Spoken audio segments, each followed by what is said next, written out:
अष्टदलोपरिवेष्टितलिङ्गं सर्वसमुद्भवकारणलिङ्गम्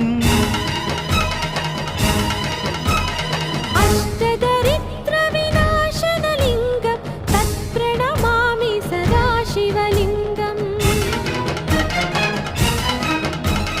सुरगुरुसुरवरपूजितलिङ्गं सुरवनपुष्पसदार्चितलिङ्गं परमपदं परमात्मकलिङ्गं तत्प्रणमामि सदा शिवलिङ्गम्